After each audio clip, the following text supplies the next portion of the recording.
कोणामुळे? संविधानामुळे. वेगवेगळ्या धर्मतत्त्वांना शिक्षण मिळाले कोणामुळे? संविधानामुळे.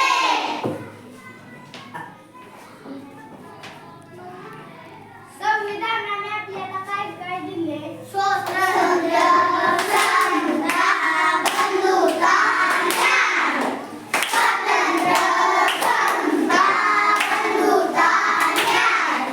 स्वातंत्र्य, समता, बंधुता, न्याय. संविधानाने आपल्याला हक्काने जगण्याचा अधिकार दिला. आंबेडकरांच्या योगदानाने संविधान तयार झाले. संविधान तयार झाले. भारत माझी माऊली.